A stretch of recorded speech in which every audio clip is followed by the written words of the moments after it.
In the winter of 1903, a small town called Independence stood on the south flank of Battle Mountain in the Colorado Rockies.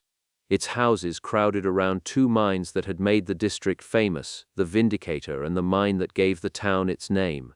The elevation there is roughly 9,500 feet. The wind runs hard down the slope in November. On the night of the 21st, a Saturday, the shift boss and the superintendent of the Vindicator stepped onto the cage at the top of the main shaft and rode it down toward the 600-foot level. Nobody had been at that level in weeks. The strike had sealed most of the workings, and the 600 was one of the sections the company had closed off. What happened when the two men reached the bottom was described in the coroner's inquest as an explosion. Later testimony would call it something colder. Somebody had rigged the level. Somebody had built a trap. The record of what happened in the Cripple Creek mining district in the 12 months that followed is one of the strangest in American mining history. It involves a sealed shaft that killed the two men sent to inspect it. There is a hoisting cage that plunged 15 replacement workers 1,500 feet to their deaths, and it involves a depot bombing that took 13 more. Underneath all of it, quietly, patiently, are the field notes of two federal geologists who spent the same year walking through those same shafts with a hammer and a notebook, writing down what the ore looked like while the district around them turned into a battlefield. Their report survives.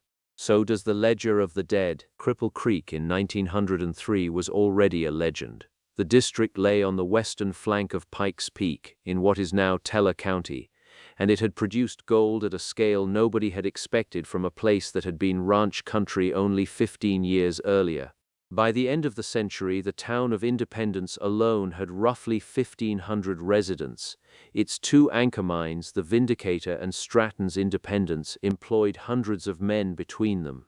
The Vindicator by itself would eventually cut nearly 25 miles of underground workings and pay out roughly $1,700,000 in dividends to its stockholders. Its Hull City shaft alone would reach 1,265 feet down, with 11 working levels stacked below the surface. This wasn't a placer camp. This was industrial hard rock mining at full scale, with hoisting engines, timbermen, mine captains, and payrolls that mattered to the entire state economy. The ore itself was strange. Gold in the district wasn't found in the loose gravel of streambeds. It was locked inside a mineral called calaverite, a gold telluride that hid in narrow seams running through the buried remnants of an ancient volcano. The Cripple Creek deposit sits inside the eroded remains of a Miocene-age volcanic pipe, a roughly circular structure a few miles across, filled with a broken breccia of older rocks the volcano had punched up through. Hot water carrying dissolved gold, silver, and tellurium had risen through the cracks in that pipe, cooling as it climbed, and depositing its metal payload along the fractures. Gold in the end was chemically bonded to tellurium as calaverite in seams that were often only inches wide but that could carry astonishing values. Some of the ore Lindgren and Ransome would sample ran ounces of gold to the ton. Some of it near the surface ran pounds. Federal geologists Whitman Cross and Richard Penrose had first surveyed the district in the 1890s, when the deposits were still being opened up. A decade later, with the mines cutting deeper every year and the ore bodies changing shape as the drills went down, the mine owners and the citizens of Colorado asked Washington to send somebody back to look at what the working faces were now showing. The men Washington sent were Waldemar Lindgren and Frederick Leslie Ransome. Both were experienced field geologists with the United States Geological Survey. Lindgren, Swedish-born and methodical, was already regarded as one of the country's leading authorities on gold vein systems. Ransome was a Californian, meticulous with a hand lens and known for careful cross-section work. Their brief was straightforward on paper: descend as many working shafts in the district as would open their doors, map the ore bodies at depth, and file a progress report before the year was out. They arrived in a district that was about to come apart at the seams. Whitman Cross and Richard Penrose, the earlier surveyors, had come through Cripple Creek in the 1890s. Their work was solid, but it had been done in a district still finding itself. Most of the great producing shafts hadn't yet reached the depths that would matter most. In the decade after Cross and Penrose finished, the mines had cut steadily downward, past the oxidized zone, into fresh sulfide ore where the calaverite lived. The ore body was changing shape as it went. Federal geologists in 1903 needed to see what nobody in the 90s had been able to see because nobody in the 90s had gotten that far down. The request for the resurvey came from an unusual coalition. In the letter of transmittal that later opened Bulletin 254, the director of the United States Geological Survey, Charles D. Walcott, would note that the people of Colorado had been so strongly impressed with the economic importance of a scientific examination of the ground opened by mining operations that they had urgently asked for the work and had materially assisted in its execution. Federal money paid the salaries. State and local money helped fund the field work. The mine owners opened their shafts to the survey team. The union, for its part, had other things to think about. That's why the resurvey mattered, and that's why Lindgren and Ransome, for months across 1903 and 1904, made themselves welcome at dozens of separate mine offices around the district. They rode cages, walked drifts, and collected specimens by the crate load. Some of the samples went east in wooden boxes to be sectioned and studied under polarized light in Washington. The trouble had begun with a strike, and the strike had begun over money. In the mills at Colorado City, 60 miles down the slope, smelter workers were earning $1.85 for a full day of labor. The Western Federation of Miners called for a sympathy strike in the gold camps to pressure the mill owners upstream. By late summer of 1903, somewhere between 3,500 and 4,000 men had walked off the job across the district. Most mining operations came to a halt. The dates of the walkouts matter. Colorado City's smelter workers went out first, on the 3rd of August, 1903. The Cripple Creek miners followed on the 9th of November, less than 2 weeks before the Vindicator blast.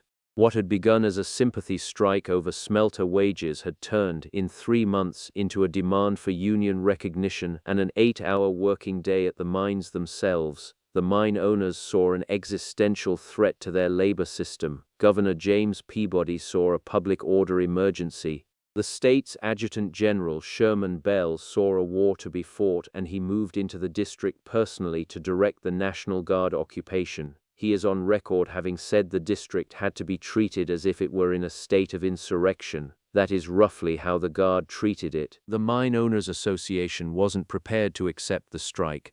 They began to bring in replacement workers, men from outside the district willing to cross the picket lines and take a paycheck. The union called them scabs. The mine owners called them the labor force. In September, Peabody placed the district under martial law and moved more than 1,000 National Guard troops into the camps. Hundreds of union members and their sympathizers were rounded up and held in makeshift stockades that came to be known as bullpens. Others were ordered out of the county at gunpoint and put on trains east. That's the world into which Lindgren and Ransome carried their survey equipment. In shaft house after shaft house, they signed in with the mine captain, boarded a hoist cage, and dropped down through the darkness to look at the ore. Above them, on the surface, guardsmen patrolled the streets with rifles, and the strike headquarters emptied out one arrest at a time. A descent in a Cripple Creek shaft in that year was not a gentle thing. The hoist cages were open steel platforms, often little more than a floor and a bar to hold on to. The shaft walls dropped past at speed, timbered where the ground had been unstable, bare rock where the ground held.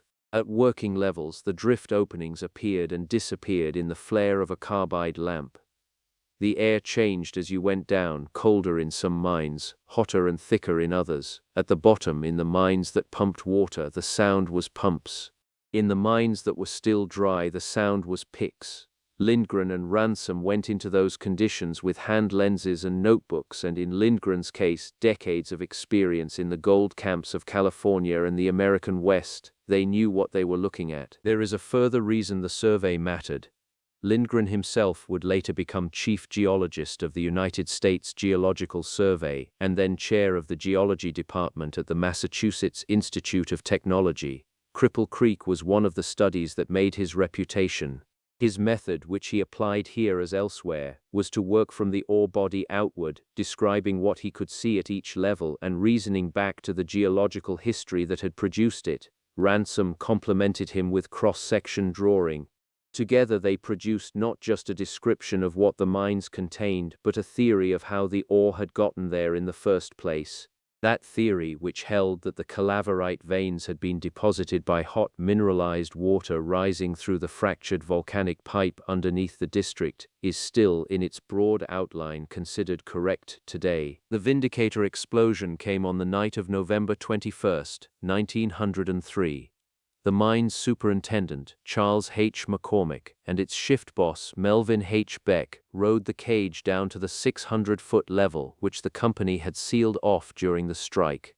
According to accounts preserved by the Victor Heritage Society, Beck had been overheard telling McCormick before they went down that something suspicious had been reported on the 600. He was right. When one of the men lifted a guardrail on the drift, the rail was wired to a loaded revolver aimed at a quantity of dynamite. The revolver discharged. The dynamite detonated. Both men were pulled from the rubble alive but died of their injuries within minutes. Pieces of the revolver and the wire were recovered at the scene, which is how investigators knew what kind of device they were looking at. The intended target, as later reconstructed, hadn't been McCormick and Beck at all. It had been the previous cage carrying a shift of replacement workers who had happened to leave the level before the trap tripped. 2 men had died in place of the men whose lives had been the actual object of the attack. The Denver papers ran the story as a bombing. It's been called one ever since. 10 weeks later, on the night of January 26, 1904, the Independence Mine was hoisting a cage of replacement workers up the main shaft at the end of their shift. The cage passed the collar of the shaft, kept rising, and was drawn into the sheave wheel at the very top of the head frame. The hoisting cable severed. 15 men fell 1,500 feet down. The single survivor was a man named James Bullock, who managed to grab a piece of timber inside the shaft and hold on until a ladder could be brought. His testimony to the coroner's jury, preserved in the trial record, described how the cage had slipped and been raised and slipped again before that last upward pull.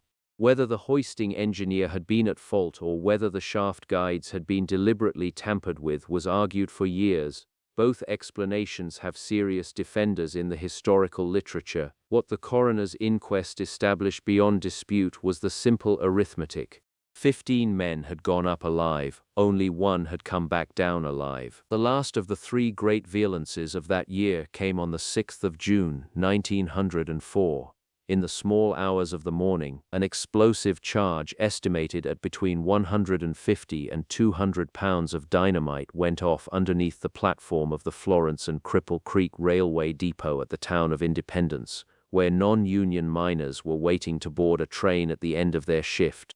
13 men were killed outright, others were maimed. Within days, martial law was reimposed. The Union locals were broken across the district, and the depot bombing effectively ended the strike as a labor conflict, though not as a memory. Years later, in Idaho, a man named Harry Orchard confessed to both the depot bombing and the Vindicator explosion.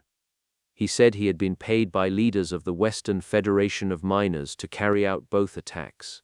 Union defenders responded that Orchard had also worked as a Pinkerton informant and that his confession, produced under interrogation by the detective James McParland, had been shaped to serve the mine owners and the prosecution. The debate isn't settled even now. Serious historians read the evidence in opposite directions. A recent review published in the CU Denver Historical Studies Journal in 2024 laid out both sides again, and neither side gave much ground. What isn't in dispute is the body count. The man who came to be known as Harry Orchard had been born Albert Edward Horsley on the 18th of March, 1866, in Wooler, Ontario. He was the son of a Canadian farmer, educated only through the 3rd grade, and had worked as a logger, a cheesemaker, and a milkman before he found his way to a Burke, Idaho silver mine and joined the Western Federation of Miners in 1899. By the time he reached Cripple Creek, he had already been involved in the Coeur d'Alene mining troubles in Idaho, including the 1899 dynamiting of the Bunker Hill concentrator. He would eventually confess to 17 or more murders across the labor wars of the American West. At various points, he also admitted to having taken money from both the Western Federation of Miners and the Pinkerton Detective Agency, sometimes for the same jobs. His stated fee for the Vindicator explosion, according to the biography compiled by the University of Missouri at Kansas City Law School, was $500. The historical debate about which of his employers actually wrote which check has never fully closed. The trial that grew out of Orchard's confession became one of the great legal spectacles of the era. In 1905, the former governor of Idaho, Frank Steunenberg, was killed by a bomb rigged to the gate of his home in Caldwell. Harry Orchard was arrested for the killing. Under interrogation, he confessed and named the leaders of the Western Federation of Miners as the men who had paid him. 3 of those leaders, Charles Moyer, William Haywood, and George Pettibone, were extradited to Idaho and tried for conspiracy in murder. Their defense attorney was Clarence Darrow. All 3 were acquitted. Orchard, who had pleaded guilty, was sentenced to death, though the sentence was commuted to life in prison. He would remain in Idaho custody until his death in 1954, raising chickens and growing strawberries inside the walls of the state penitentiary. The verdict did not settle the underlying question of what Orchard had actually done for whom, but it did establish in a court of law that the case against the Union leaders could not be proved to a jury. The debate about the Vindicator and the depot bombing has continued in the historical literature ever since. Through all of this, Waldemar Lindgren and Frederick Ransome kept going down the shafts. When a mine reopened for even a partial shift, they were often on the first cage. When a working face was newly cut, they were there with a notebook. They collected specimens, drew cross-sections, and questioned the mine captains about what the drills were hitting at depth. Some of the mines they mapped had just come out of receivership. Others had never quite stopped producing. A few had been sites of violence in the previous week. In November of 1904, roughly 6 months after the depot bombing, Lindgren and Ransome delivered their progress report to Charles D. Walcott, director of the United States Geological Survey. It was published as Bulletin 254. Its letter of transmittal was dated the 3rd of November 1904. The bulletin ran to 36 pages plus front matter. It described what the 2 men had found in the working faces of the district's mines, level by level, mine by mine. The Vindicator was named by its owner and its output. The Independence was named by its shafts and its ore. Neither report named the men who had been killed. 2 years later, in 1906, the full study followed. It was published as United States Geological Survey Professional Paper No. 54. The document ran to 516 pages. Inside were cross-sections, ore body maps, and mineral descriptions for every significant mine in the district. It became, and remained for decades, the definitive geological reference for Cripple Creek. Later surveys, one in 1935 by Laughlin and Koshman, and another in 1949 by Koshman alone, built on it rather than replacing it. If a modern geologist today wants to know what the calaverite veins looked like at the 600-foot level of the Vindicator when they were first cut open, Lindgren and Ransome are still the answer. The strange thing about that document is what it leaves out. There's no mention in Professional Paper 54 of the murder of Charles McCormick and Melvin Beck. Nowhere in it is James Bullock hanging from a timber above a 1,500-foot drop. And there's no reference to the depot at Independence, or the funerals, or the bullpens. The report is a geological survey. It's about the rock. The blood doesn't appear on the page. And yet the 2 men who wrote it walked those shafts in the same year the killings happened. They descended the same cages. They knew the mine captains by name. When they wrote up their notes on the Vindicator, they were describing a mine where 2 of the officials they had almost certainly met had just been assassinated at depth. When they wrote up the Independence, they were describing a shaft that had killed 15 replacement workers in a single fall. They wrote it all as ore geology. They wrote it as if the ore were what mattered. That, in itself, is a decision. A record has a shape, and the shape of Bulletin 254, and later of Professional Paper 54, is the shape of what a Federal Science Bureau in 1904 believed a Federal Science Bureau ought to write down. There's a temptation, looking back at all of this, to say the record of Cripple Creek in 1904 is thin because so much of what mattered was covered over. That wouldn't be quite right. The record isn't thin, it's layered. There's a labor record, kept by the union locals and by the sympathetic press, and later reviewed at book length in Benjamin McKee Rastall's 1908 Labor History of the District. A legal record follows, in coroner's inquests and grand jury transcripts and the Idaho trial testimony of Harry Orchard. There's a photographic record, held now by the Victor Heritage Society, that shows the smoldering depot and the funerals and the guardsmen and the men in the bullpens. And there's the geological record, in Bulletin 254 and Professional Paper 54, which is the only one of those records that treats the mines themselves, the actual rock and the actual workings, as the primary subject. Each of those records tells a different truth. None of them alone is enough. But if a person wanted to reconstruct what the 600-foot level of the Vindicator actually looked like at the moment its superintendent was killed there, the only surviving description of the ore body at that depth is in Lindgren and Ransome. If somebody wanted to know the exact geometry of the Independence shaft where the cage severed from its cable, the shaft depth figures cross-check between the coroner's inquest and Ransome's cross-sections. The geologist's notebooks are, in a strict factual sense, among the last surviving descriptions of a place that no longer exists in the form the two men saw it. Vindicator itself was eventually drained by the Carlton Tunnel in the 1930s, and the working district shrank steadily through the 20th century. The town of Independence is gone. Most of the shafts have been sealed by the state's abandoned mine program, or have collapsed on their own. There's a phrase that gets used about places like Cripple Creek. People say the story was buried. It's a useful phrase and it isn't always wrong. But it isn't quite what happened here. What happened here is that different people wrote down different parts of it, at the time, in the forms they were paid to write in. The mine owners wrote about production. The union wrote about wages. Prosecutors wrote about Harry Orchard, and federal geologists wrote about calaverite. Each of those documents is real. Each of them tells the truth about a part of the district the others don't touch. And each of them, on its own, gives a picture so partial that a reader could easily walk away thinking nothing much had happened in Colorado in 1904 besides ore assays, or besides a strike, or besides a bombing. A further observation is worth making about the shape of the record. The people who kept the labor side record were, for the most part, working from partial information. They knew what had happened to their own. They did not always know what was in the sworn testimony of the coroner's inquest, or in the sworn testimony of the Idaho trial, or in the field notes of two geologists who had been walking the shafts and would not publish for another 2 or 3 years.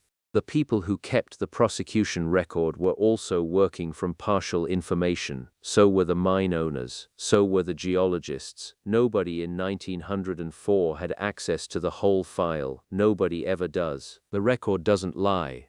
The record just has more than one voice, and the voices don't always know about each other. 2 men rode a cage down to the 600-foot level of the Vindicator in November of 1903, and they were killed for going.